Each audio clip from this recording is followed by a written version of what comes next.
In this English lesson, I wanted to help you learn the English phrase, the works. When you ask for the works when you're ordering something, it means you want every possible option that's possible.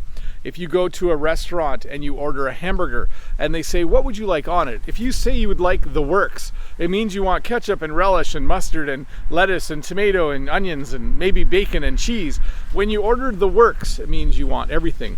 I actually saw this phrase the other day because I drove by a car wash and it said basic wash, wash with wax, and then it said the works. And the works had all kinds of really cool things they would do to your car if you got a car wash there. So the works simply means that you want every option possible when ordering something.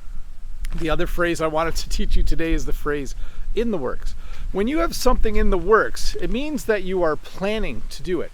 Sometimes at school I say to my students, I have a few things in the works.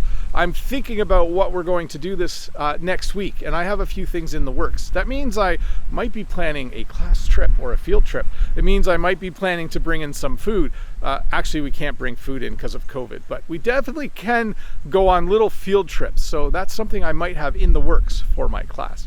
So to review, when you ask for the works, when you order something, it means you want every possible option that is possible. If you were buying a brand new car, I certainly wouldn't say, give me the works, because that means you're gonna pay thousands of dollars extra for a whole bunch of things that maybe you don't need.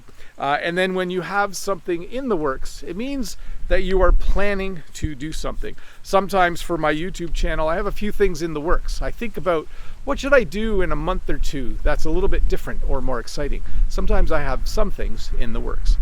But let's look at a comment from a previous video. Sorry if I'm talking fast today. It's misting out, like it's drizzling a little bit, and it's really cold actually. This comment is from Khalil. Hi Teacher Bob, what is the difference between it is time and it's about time? And my response is this: it is time simply means the time has arrived to do something.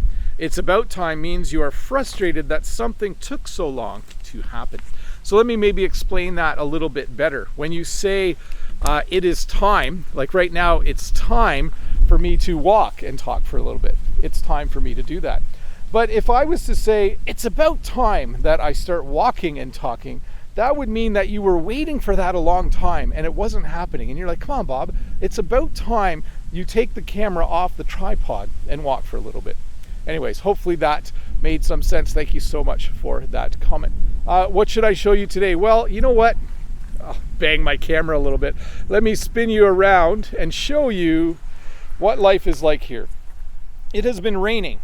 You'll see that I have my rubber boots on. It has been raining here for days. It just keeps raining. The puddles in my driveway are gigantic. If we go and try to have a look in the distance at the river, you'll notice that the river has flooded. I know I talk a little bit too much sometimes. Let me get down a little bit so you can see. I know I talk a little bit too often about the weather, but this is getting to be a little crazy. We have a cistern under our garage and it was so full. It was right up to the brim. We had to actually pump water out of it because we didn't need it anymore. The river, it's usually never this flooded at this time of year. It's an odd thing. I'm not sure if it's because of global warming or what's going on in the world, but it's wet here. It's too wet. It needs to stop.